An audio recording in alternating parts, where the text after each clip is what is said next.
This meeting is being recorded. Hello, wonderful. This is Sarah, and we're talking about the green-eyed monster of jealousy. And, there can be multiple reasons for jealousy. Maybe something's going on, maybe something isn't, maybe it's in your head, maybe it's not, maybe it's fear, maybe it's intuition. So we have an expert, Shannon Bryant. How are you? I'm great, Sarah. Thank you. Yeah, all of the things going on in your head. How do you figure it out, right? All of the things. Well, I think you're going to tell us how to figure it out. That's why that's why I'm thrilled to have you here. So give people a little bit of background on you. Sure. Well, I'm a certified life coach, and I grew up. I had a very tumultuous childhood. My father was an alcoholic, so it was a very violent and chaotic environment growing up, which certainly led to some behavioral challenges that I had to overcome as an adult. And one of them was having extreme jealousy in my relationships. And I was speaking to an ACA women's group, Adult Children of Alcoholics, and just telling about what it was like growing up in that environment. And I spoke a little bit about my issues with jealousy and some of the relationships I had been in. And it was supposed to be an hour talk that turned into several hours, people raising their hand and going, oh my gosh, me too. And I've been in this type of relationship. I've carried it into this relationship. So I knew at that point that that's where I needed to really focus and try to serve. Mm-hmm. And it's hard not to bring your past into your present, right? So I mean, we have our body, the book, Your Body Keeps the Score, muscle memory, our brains are made to survive, not make us happy. Mm-hmm. Right? Yes. And we get that imprint on our brains from early on. It's all about our experiences and in relationships. Mm-hmm, absolutely. So how do you describe, we were talking previously about kind of two situations with jealousy. Do you want to point those out for us? Sure. So, are you talking about the envy type of jealousy, or am I jealous because something's going on or not? You are the jealousy expert. So you tell us what we need to know. Well, so there are two sort of types of jealousy. One is really more envy, where, as we were talking about, if someone at work gets a promotion or a girlfriend is in a great relationship, and we are a little bit jealous of them and maybe not being kind, that's envy. I want what they have. Okay. Then there's the kind of jealousy that I focus on, and that is where you are afraid that something you love is going to be taken from you, or you're going to be abandoned. And within that, there's certainly founded jealousy, where there is something going on and you are having, as we talked about, that intuition that there's something going on. And then there's unfounded jealousy that we carry into relationships because potentially we have had relationships or a series of relationships where there was infidelity, or have that sort of dysfunctional upbringing. Yeah, because it could just be, is there a relationship between jealousy and kind of just waiting for the other shoe to drop? Well, you can certainly feel like that. And yes, I mean, that is a lot of times how we go in. And again, going back to our brains they're lazy. They just want things simple for us. So if that's what's happened in the past, I've always been cheated on. My partners always lied to me. They always leave me. Then yes, we're going to carry that into every relationship going forward until we deal with it. Therefore, we're always waiting for that shoe to fall. When is this going to happen? Because I know it's inevitable. I'm really glad you pointed that out about our brains, because quite often when there is cheating going on, what I get feedback from people's brain is, oh, I just don't want to see that. Oh, it sounds like in your head, like, I don't want to see that. I'm going to pretend that's not happening. It's probably not that big of a deal. It's not, he's probably doing something or she's probably doing something, right? Does that kind of differentiate it in your head? There can be those folks that just say, you know what? I don't even want to look at that. I don't want to know. I can't handle what may be the truth. And we do that a lot in our dating experiences, where we may see those red flags that we know, hey, that was there in my previous relationship. It was in the relationship before that. and I ignored them. And now I'm doing the same thing because I don't want to go through all of those emotions again. And I don't want to be left. And that's the part certainly where the low self-confidence, low self-esteem, more the low self-esteem comes into play, because we don't feel like we're worthy to have someone that is actually going to be a stand-up, secure partner for us. So sometimes we do let them get away with it. And Well, two, it's we get confused.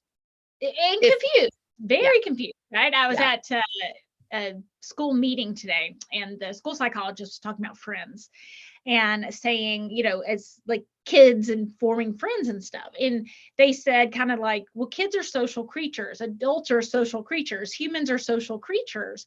So sometimes we can stay in friendships a little bit longer than we should, because nobody wants to be alone. Nobody wants to be left out. Nobody wants to be cast aside, right?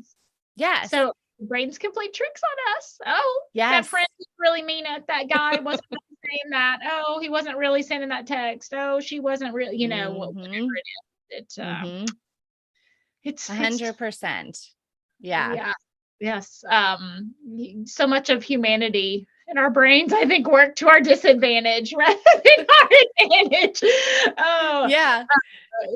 but okay, so that's ignoring things. Okay, so then let's talk about making something out of nothing jealousy, which I think is what you focus on, right? So it can be that we've had those series of bad relationships, or we grew up in a dysfunctional environment. So in my case, I didn't have a great relationship with my father. At 12 years old, I said, you know what? I don't want to have anything else to do with you. And so we didn't speak for 13 years until I was about 25. And even though I was the one that said that to him, I still felt that sense of abandonment. Like he picked this over me. And so I carried that through my adult life of thinking, well, if my own father doesn't love me, then why would someone else love me? And so that's really where the jealousy started, of not feeling worthy. So I had that jealousy in my relationship. And also, when you're feeling like that, you're not typically picking the best secure partners to be with. I did an interview on the podcast with Dr. Genesis Games, and she says that unfortunately, the anxious attachment style and the avoidant, they fall in love often, right? So it's that one person who's like, give me more, I need that reassurance. And we often end up with people that are like pushing you away, which then furthers those feelings of insecurity. So we have this habit of being in those relationships with people who aren't treating us well, who are doing things that we should be concerned about, worried about, become jealous. But then when we do come upon someone who is a good partner for us, it's really hard to not take those same things into that relationship. And so I do help those that if you're feeling like this is a secure relationship, then I need to work on my jealousy. And I think a great way to think about it is jealousy is really never about the present. It's either I'm thinking about something that happened in my past and I'm bringing that past into this relationship, or I'm worried about something in the future. And so it's a little bit of a gauge of how do I know if this is founded or not. And if you're having those jealous feelings at a restaurant or at an event or a gathering that you're a little bit worried about your partner, is it that you're bringing, is it that reminder from the past? Are you worried that they're going to leave you? Or is there a legitimate thing going on in that present moment that oversteps your boundaries? And I want to hear your opinion on what it means or feels like to be in that secure relationship, because I'm like churning in my head, like, what are my listeners thinking? And it may be like, well, how do you know? How do you know if it's a secure relationship? How do you know if it's a good relationship? So that you're not bringing that stuff in. So can we start there and then go back into it? Because I love what you said. Is it being present and the boundaries being crossed, or is it something in the past? But let's first define what a healthy relationship looks like. Sure. So I think you will definitely feel when you have come from being this anxious person all the time. Because when you are jealous and you have that extreme jealousy in your relationship, you're, as you said, waiting for the other shoe to fall. You are constantly anxious. It's a day to day, and you feel like I can just never relax. I can't lay my head down. My mind is going 100 miles an hour. And the biggest sign is I'm spending 95% of my time thinking about my partner and only 5% on me. I mean, it is, I always say, Sarah, I wish that I was getting paid for the time I spent so invested in my partner, looking at their phone, their email, social, looking up social media, location services. All of my energy was so focused on them that my career didn't get going. My own health didn't start until I was really over that and in that healthy relationship. So certainly when you have a partner that you're able to talk to about those things, and I think that's a big one. If you have experienced this in the past, it's definitely going to show up in your relationship. And I think a lot of times we think, oh, my partner doesn't know, especially those that try to hide it from them. Oh, they don't know. They know because of comments that you're saying, those actions and behaviors that you're doing. They certainly know that you're struggling with it. So if you have someone that you can talk to and say, look, I'm really struggling with this, and I'm telling myself that you may be doing things that are crossing my boundaries. If that person is there supporting you, it's a hard thing to hear. And when you are accusing them and you're in kind of that extreme jealous meltdown and you're just accusatory, that's not going to come off well. But if you have someone that you can say, hey, I'm struggling with this, here are the things that I'm going to do, and they support you in that, and they're there for you, that's certainly a sign of a healthy relationship. But I said in the beginning, when I was feeling that extreme jealousy from relationship to relationship, I remember one of my worst days just crying and saying, I just want to be able to lay my head down at night and like feel calm and just go to sleep, like without that worry, without that anxiety, without my mind racing. I just want to go to sleep. And my husband and I were just talking about it a couple months ago that I have just like, that's how I am in my life now. It's calm. Not that things don't come up, it's life, but I'm not in that constant hamster wheel in my mind, and I can lay my head down and go to sleep and that don't have those racing thoughts. I've not heard a toxic relationship versus a healthy relationship described that way. And I really, really like it, because even if it's not jealousy thoughts, it could be codependent thoughts. So, the way I talk about a toxic relationships is one person's thoughts, moods, feelings, money, sexual needs are always more important than the other person's, right? So really looking at that 50-50, right? I talk about a seesaw or playing by the same set of rules, right? If you take turns, your wants, your needs, the same importance, right? So I really liked that description, because even if I hear you on the 95%, it's jealous thoughts, but if it's 95% like on any thoughts they are like, you are only 5% of your own life. Like, I mean, just really like, think about the impact of that. If you were only 5% of your own life. I hope that sounds terrifying, because as you were saying it, I was like, whoa.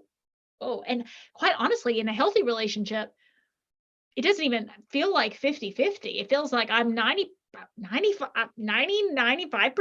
own life, because it's not that much drama with him. So there's not much to think about in a good way. It's like, and that's really how it should be, right? Because you have to be your whole healthy person to be in a relationship with a whole healthy person.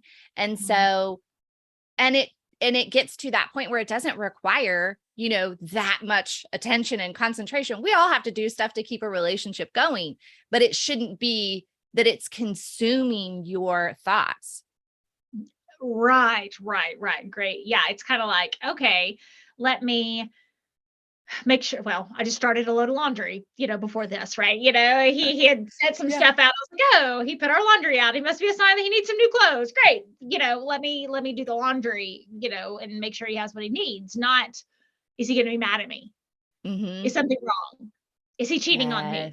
Is right? Like, that's what it looks like. Like, oh, he's he's out of tea. I need to get him some more. Or, Mhm. oh, he wants carrots for dinner. Or, oh, he wants to go to the gym. Right? It's like that kind of stuff. Not Yeah. When you're more in tune with their emotions than your own, that's a problem. a Mhm. huge problem. Like huge problem. And there's bravery in being responsible for your own emotions, right? Yeah. It's scary to look at your own stuff at the beginning, but it's way better. It's way better on the back end. So Yeah. thank you for that. I liked that. I like that a lot. And going back to the say it's 95% jealousy, you can't put your Mhm. feet, you can't put your head down and sleep because you're thinking, Mhm. what's about to happen. How do you get Mhm. out of that? Like you said, it's really taking a look at yourself, because when you have that type of jealousy, when it's unfounded jealousy that you're carrying from previous relationships, that's really a you thing to look at. And as I mentioned, your partner can certainly support you, but it's something that you have to look at internally. Where is this jealousy coming from? Is it something from my childhood? Is it because I was in these relationships in the past? And, one good thing that, someone brought to my attention that people can do, whether you're just dating now again, so maybe you ended a relationship and you're dating now again, or even in your current relationship, if you're a little bit worried about, am I putting myself first? Am I concentrating on myself first? Is really paying attention, having that self awareness to things that, are you apologizing all the time? Paying attention. How many times am I apologizing? Or how many times am I allowing them to interrupt me without saying anything? How many times am I putting their emotions and their feelings first before my own? And just really start to pay attention to those things. But definitely getting to, where is this coming from initially, is a great start. And really, there's a shift that needs to happen. So in your mindset and in behaviors, one of the things that, when someone has this extreme jealousy, they're labeling themselves as that. They're identifying, I'm a jealous person. I am always jealous in my relationships. I am insecure. And it's just a part of you right now. And I think that's the biggest thing. We've been talking about the brain a lot, but if you continue to identify yourself as that way, or labeling yourself that way, or I always pick bad people to be in a relationship with, then your brain is going to continue to make that true. And that's just how that works. So kind of shifting that mindset from, it's just a part of me right now. And that kind of helps with having to, or keeping that identity as that type of person. So that's a start. Yeah, and I also want to point out that our body gets used to whatever it's used to, right? So if we're used to being unhappy or used to being angry or used Mm. to being Mhm. happy or joyful or what, our Yeah. body just gets used to feeling a certain way. And then when we feel a different way, we can kind of like shift like back, like, oh no, I'm happy. Oh no, things are going well. Oh no, like, you know, uh, Yeah. whatever it is, right? And Mhm. that's another piece of it. Is it really that something happened? Like, ooh, there was a text on their phone they hid from me. Mhm. Ooh, you know, I left the room and I saw him talking to someone else and like slipping a number to her. Mhm. Ooh, he seems to never come home on Thursdays and then he smells different when he does come home, right? Like that's totally Yeah. different than I'm used to being sad, I'm used to being angry, and I'm looking to find ways back to that emotional home that I'm used Yes. to.